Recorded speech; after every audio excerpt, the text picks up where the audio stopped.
So students, we are doing with linear dependent and linear independent. तो कुछ theorems हमने कल कर ली थी. आज हमारे पास एक और थ्योरम है. देखिए इजी सी छोटी सी एक थ्योरम है.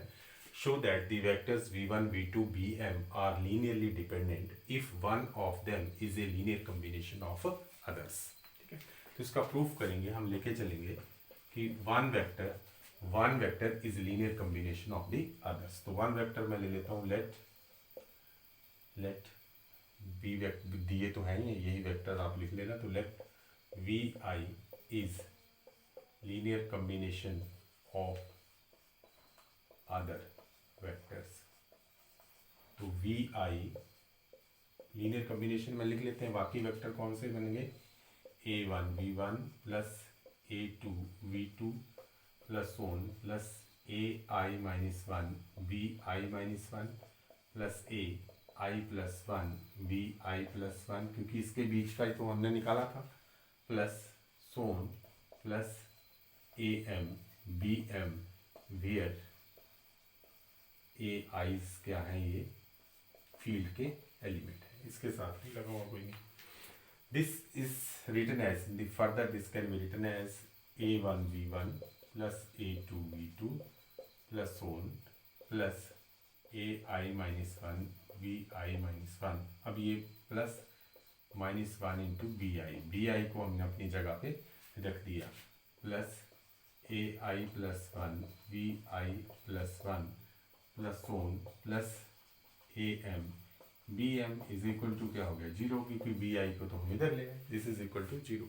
And what is this? Is the linear combination of this vector which is linear combination of v1 v2 so on vm, है ना? Linear combination of vm bn is equal to 0. that is this linear combination is equal to 0.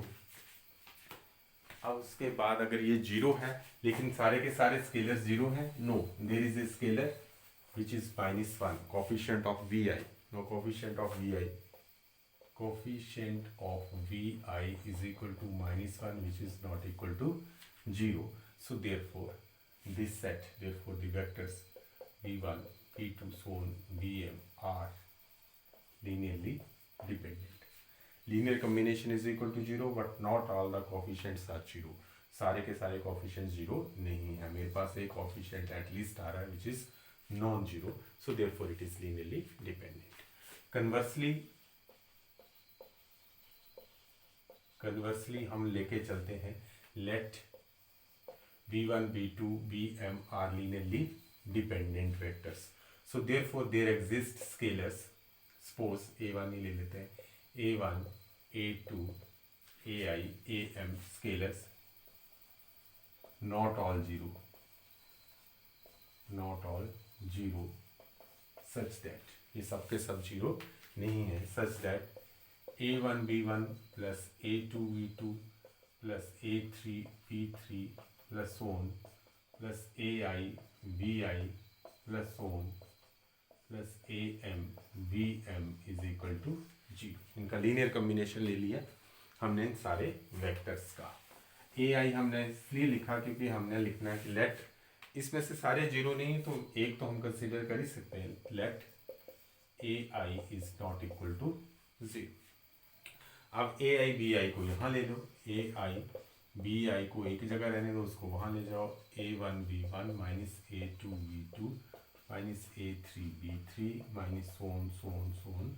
और यहाँ पे क्योंकि हमने वो निकाल दिया और यहाँ से, तो यहाँ पे लिखेंगे प्लस या minus a i minus one b i minus one minus a i plus one b i plus one and minus a m b m, क्योंकि यहाँ से हमने निकाला हुआ है तो ये दोबारा लिख दिया. So v i can be written as b i is equal to minus a one upon a i into b one plus minus a2 upon ai into v2 plus so on plus minus ai minus 1 upon ai vi minus 1 and plus so on. इसको लिखो plus क्या आ जाएगा? am upon am upon ai with negative sign into vm. इसको भी लिख लेना. So what is this? Bi is nothing but it is, these are the scalars because ai is not equal to 0, तो denominator में non zero element है, तो these हमेशा किसको बिलोंग करेंगे, ये फील्ड को. So you will get that. What is vi? Vi is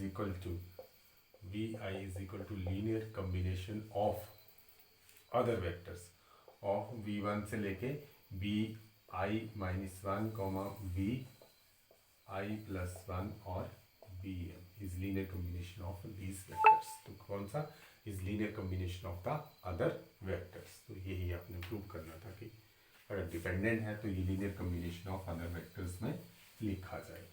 तो आसान थी थ्योरम, बस लीनियर डिपेंडेंट और इंडिपेंडेंट का कॉन्सेप्ट आपका क्लियर होना चाहिए. So we have next theorem. Theorem, any finite set of vectors v1, v2, so on bn of a vector space V over the field F is linearly dependent if some vector vk, k is greater than 1, is linear combination of the preceding vectors. है वही theorem, पिछली वाली ही theorem है, लेकिन यहाँ पे थोड़ा सा इसने ये ऐड कर दिया कि अदर वेक्टर की जगह क्या लिख दिया इसने, प्रोसीडिंग वेक्टर्स. तो दैट इज, इसका मतलब ये कहता है proceeding vectors means b k can be written as a linear combination of its proceeding vector.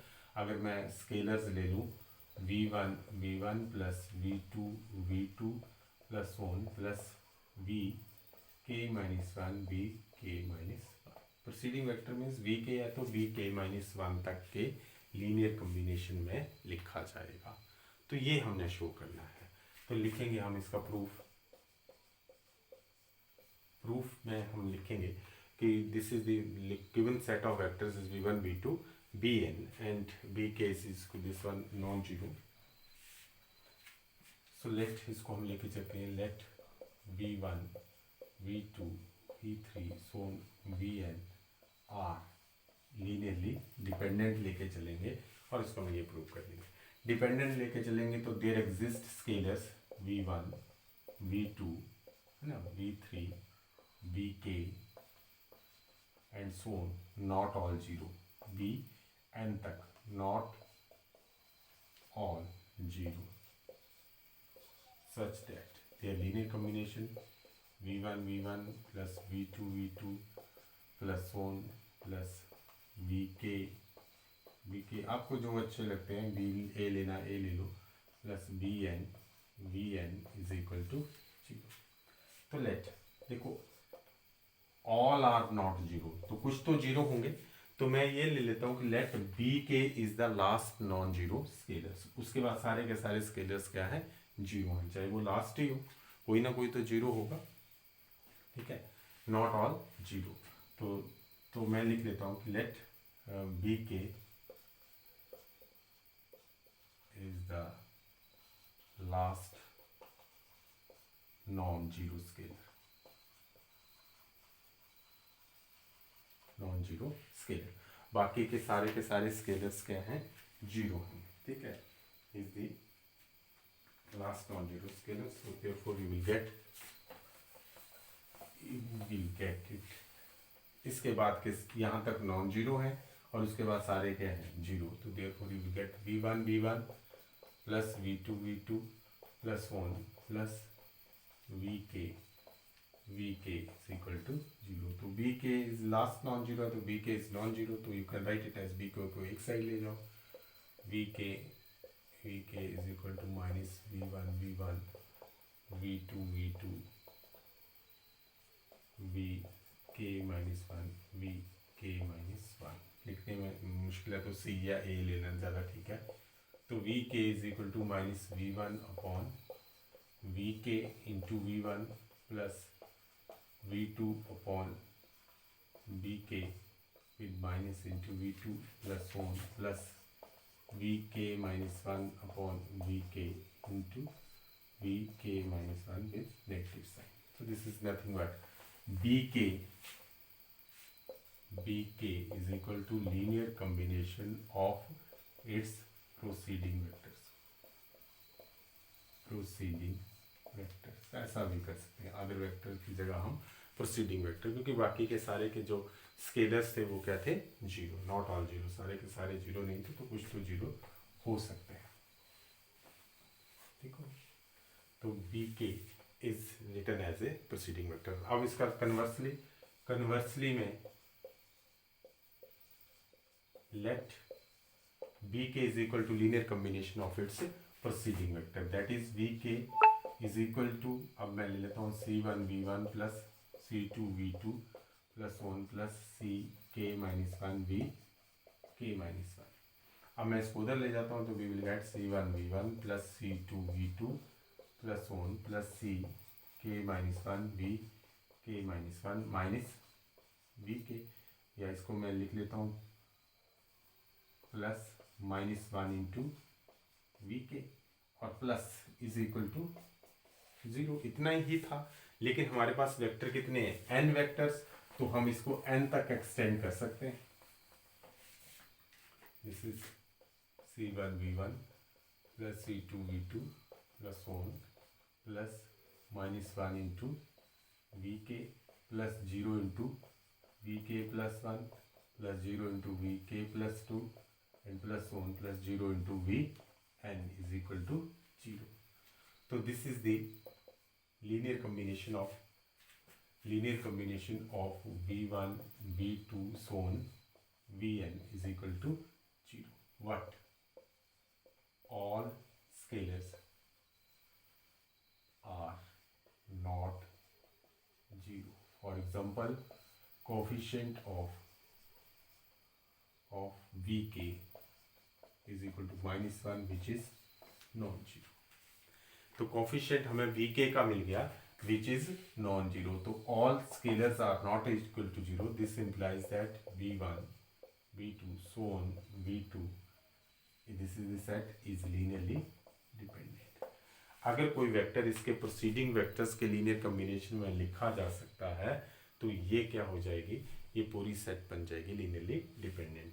और अगर सेट लीनियरली डिपेंडेंट है तो एक vector can be written as its proceeding vector, उसके जो बाकी के वेक्टर्स है उसके लीनियर कम्बिनेशन में लिखा जा सकता है। तो कोई भी वेक्टर अगर सारे नॉन जीरो तो लास्ट वाला वेक्टर अपने प्रोसीडिंग वेक्टर्स में लिखा जाएगा, अगर डिपेंडेंट है तो, इंडिपेंडेंट है तो फिर तो नहीं लिखा जा सकता। तो this is about the linear independent and dependent. लगभग हमने सभी थ्योरम्स को पिकअप करने की कोशिश की है, बाकी कुछ बचती होगी तो थोड़ा बहुत आपने उसकी प्रैक्टिस कर ली। अब मैं आपको जैसे क्वेश्चन देता हूँ, मेरे पास एक सेट है विच इज़ 0, है ना, तो whether it is linearly dependent और इंडिपेंडेंट, तो 0 जब भी होगा तो ये हमेशा लीनियरली डिपेंडेंट रहेगी, सेट विच इज़ लीनियरली। अगर मेरे पास सेट है जिसमें V लिखा हुआ है और V मेरे पास नॉन जीरो है, then this set is linearly independent consisting of one vector, लेकिन वो वन क्या होना चाहिए, non zero, then this set is linearly independent. और अगर उसमें जीरो रखा हुआ उस सेट में तो दैट इज लीनियरली डिपेंडेंट। अगर कोई एक सेट है और उसमें जीरो उसका मेंबर बन जाता है, एनी सेट और जीरो उसका मेंबर बन जाता है, तो वो भी क्या बन जाएगी, लीनियरली डिपेंडेंट। अगर बाकी सारे हो ना, A B C या कुछ भी हो और एक एलिमेंट उसमें क्या आ जाता है, 0 0 0, ठीक है, या फिर 0 किसी सेट का मेंबर बन जाता है तो वो भी क्या बन जाएगी, लीनियरली डिपेंडेंट। जैसे 0 आ गया तो इट मीन्स लीनियरली डिपेंडेंट। और अगर सिंगल एलिमेंट है, वो एलिमेंट नॉन जीरो है, सिंगल वेक्टर है, तो then it is linearly independent. और अगर 0 है then it is linearly dependent. तो इस तरह के आप डिपेंडेंट इंडिपेंडेंट क्वेश्चंस कर सकते हो। अब हमारा जो नेक्स्ट टॉपिक है वो है basis and dimensions. Basis and dimensions, थोड़ा थोड़ा तो हम इसके बारे में पढ़ ही रहे हैं, बेसिस और डायमेंशंस के बारे में। अभी बेसिस और डायमेंशंस की मैं आपको थोड़ी सी डेफिनेशन दे देता हूँ कि what are the basis and dimensions. अगर हमारे पास एक वेक्टर स्पेस है V और उसके पास एक सेट है V, है ना, if V be a vector space over the field F and B is any subset, B लिखता हूँ थोड़ा, S is a subset of V, ठीक है, आप स्पैन रहने दो, S लिखते हैं, बाद में हम इसको B लिख देंगे। B is a subset of B, basis के लिए B ज़्यादा ठीक रहेगा, and B is a subset of B, then if B is linearly independent and number second LV is equal to V, इसका मतलब है ये जो सेट V है ये किसको जनरेट करती है, V को, that is the vector space V is generated by B, ये कह सकते हैं। और हम इसको ये भी कह सकते हैं कि every vector of V is a linear combination of the elements of V. तो देन दिस जो सेट बी होगी इसको हम कहते हैं then B is a basis of V vector space. ठीक है, तो V is a subset of vector space V, and this is V is linearly independent, and LV is equal to V, linear span of V is equal to V. Then, or you can say V is a generated by V, then V is the basis of vector space V. तो जो set एक linear independent होनी चाहिए और every member of V is a linear combination of V, then you can say that this is a basis of V.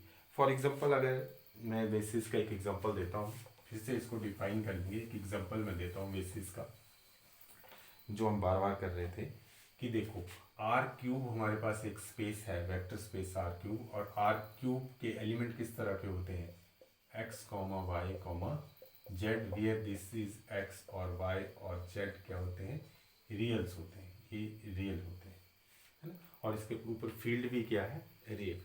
तो every member of this R cube is a combination of vectors 0 1 0 0 0 1। देखो इस set को, अगर मैं इस set को भी मान लूं तो क्या कोई भी आप आर क्यूब का मेंबर लो तो क्या वो इसके कॉम्बिनेशन में नहीं लिखा जाएगा, यस लिखा जाएगा। एनी वेक्टर जैसे 1 2 3 ले लेते हैं तो इसमें 1 + 2 + 3 इस तरह से लगाएंगे। अगर आप 1 2 3 लिखना चाहते हैं तो ये लिखा जाएगा 1 × 1 0 0 + 2 × 0 1 0 + 3 × 0 0 1। ये तो मैंने सोचा था। तो 1 2 3 is the linear combination of this one, linear combination of the elements of V। अब एक और चेक करना था, क्या ये V लीनियरली इंडिपेंडेंट है, यस दिस लीनियरली, ये लीनियरली इंडिपेंडेंट है, and this spans LB spans R cube, therefore this is a basis of R cube। तो B is a basis, क्योंकि basis हमेशा यूनिक नहीं होते, तो इसलिए हमने लिखा कि this is a basis of R cube।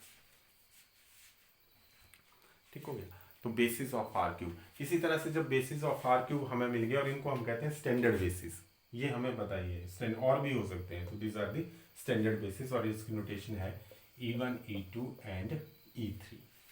अब अगर आप आर स्क्वेयर में चला जाएं तो इसको हम 3 डायमेंशनल कहते हैं, इसकी डायमेंशंस भी कितनी है, 3। Number of elements in the basis set, number of elements in the basis set कितने हैं, 1 2 3। इससे कम होंगे तो उसको जनरेट नहीं कर पाएंगे, ठीक होगी, इससे अगर कम होंगे तो वो उसको जनरेट नहीं कर पाएंगे। अगर मैं ये लिखूं तो है तो ये इंडिपेंडेंट सेट, लेकिन ये जनरेट नहीं करेगी आर क्यूब को, ये सिर्फ एक्स वाई को जनरेट करेगी, जेड इसमें नहीं आ पाएगा। तो number of elements in the basis set is known as the dimension. तो उसकी 3 डायमेंशंस बन गई, तो आर क्यूब की डायमेंशंस कितनी है, 3। और अगर हम आर स्क्वेयर लें, आर स्क्वेयर में क्या क्या होता है, ऑर्डर्ड पेयर होता है, एक्स वाई दोनों क्या होते हैं, रियल नंबर्स, और इनमें से कोई भी आर स्क्वेयर अगर हमने जनरेट करना हो तो मुझे इन 2 वेक्टर्स की ज़रूरत पड़ेगी, 0 1। तो ये जो बेसिस सेट है ये लीनियरली इंडिपेंडेंट भी है, और any vector of R cube, कोई भी आप आर स्क्वेयर का कोई भी वेक्टर सोचो, that can be written as a linear combination of these 2 vectors. ठीक है, तो एल बी इसका जो लीनियर स्पैन होगा वो क्या होगा, आर स्क्वेयर। तो दोनों कंडीशंस को सेटिस्फाई करता है, therefore B is a basis of R square का ये एक बेसिस बन जाता है। ऑलराइट दिस थिंग, तो बेसिस बनाने के लिए हमें एक सेट चाहिए विच इज लीनियरली इंडिपेंडेंट, और वो वेक्टर स्पेस के हर एक एलिमेंट को जनरेट करे, तब हम उसको कहते हैं बेसिस ऑफ ए सेट। अगर हम सिर्फ रियल नंबर लें, रियल नंबर जो हमारा यूजुअल रियल नंबर है, इसका अगर स्पेस देखें, हम इसको वेक्टर स्पेस लें, तो इसको कौन जनरेट कर रहा है, इसको सिंगलटन सेट 1 जनरेट करता है। ठीक है, कोई भी एलिमेंट ले लो, हम 1 के लीनियर कॉम्बिनेशन में उसमें लिख सकते हैं कि this is R over the field of R. तो आप इसको करके देख लेना कि कैसे ये आर और आर। अगर हम पॉलिनोमियल का लेते हैं, पॉलिनोमियल ऑफ डिग्री n, अगर हम पॉलिनोमियल्स ले लें, polynomial of degree n, over the field of real number. तो क्या पहले तो आपने ये देखना है क्या ये वेक्टर स्पेस बनता है।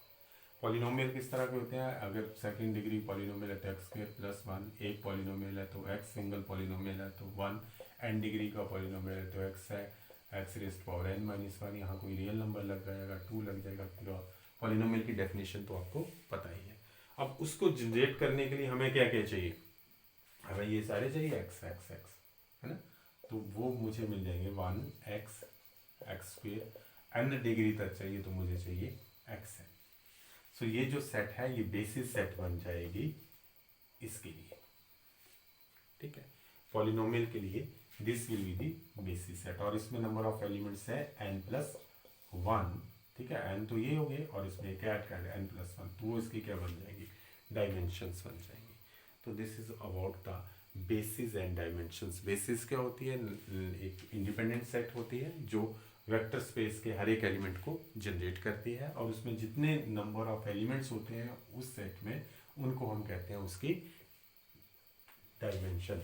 तो this is about the basis and dimensions of A vector space. तो इसके बाद देखो इसमें बेसिस और डायमेंशंस भी पता करने के लिए आपको क्या पता करना पड़ेगा, लीनियरली इंडिपेंडेंट, वो सेट आपको देखनी पड़ेगी लीनियरली इंडिपेंडेंट। वो जो लीनियरली इंडिपेंडेंट जैसे ये जनरेट करती है 1 0 0 और 0 1 0 और 0 0 1, किसको जनरेट करती है, आर क्यूब को। तो उसमें अगर एक आध वेक्टर और बढ़ा दें वो भी आर क्यूब को जनरेट करेगी, लेकिन वो लीनियरली इंडिपेंडेंट नहीं होगी, वो क्या होगी, लीनियरली डिपेंडेंट। अगर इसमें और मैं ऐड कर दूँ 1 1 1 और इस सेट का नाम दे दूँ एस, तो एल एस किसको जनरेट करेगी, आर क्यूब को जनरेट करेगी, no doubt this will generate R cube. लेकिन प्रॉब्लम ये होगी कि ये लीनियरली डिपेंडेंट होगी, इसलिए ये बेसिस नहीं होगा। बेसिस होने के लिए सेट क्या चाहिए, लीनियरली इंडिपेंडेंट, और वो साथ में किसको भी जनरेट करे, वेक्टर को भी जनरेट करे। This is linearly independent and it generates R cube, therefore it is basis. अगर मैं इससे एक कम कर दूं, एक वेक्टर कम कर दूं, यहां तक पहुंच जाए, तो ये जो एल एस है वो आर क्यूब को जनरेट नहीं करेगी। आपके पास एक वेक्टर होगा, सपोज 1 2 3 है, तो 1 2 3 को कैसे लिख पाएंगे, ठीक है। यहाँ से तो मैं यही लिख पाऊंगा कि ये जीरो ही आएगा हमेशा, चाहे जो मर्जी लिखूँ मैं इसमें, इसमें 1 लिख दूँ, इसमें 2 लिख दूँ, तो मेरे पास क्या आ जाएगा 1 2, और तीसरा एलिमेंट हमेशा फिक्स रहेगा, जीरो ही रहेगा। तो ये तो एक्स वाई प्लेन का ही एलिमेंट आएगा, ये जेड का एलिमेंट नहीं आ पाएगा। तो ये आर क्यूब को जनरेट नहीं करेगी, इसलिए ये भी इसका क्या बन गया, बेसिस सेट नहीं बना। तो दिस इज द बेसिस। तो थोड़े से इसके पढ़ लेना, इसकी डेफिनेशंस, बेसिस एंड डायमेंशंस, फिर हम इसके भी कुछ क्वेश्चंस करेंगे कि क्या ये बेसिस है या नहीं है। That's all for today, have a good day.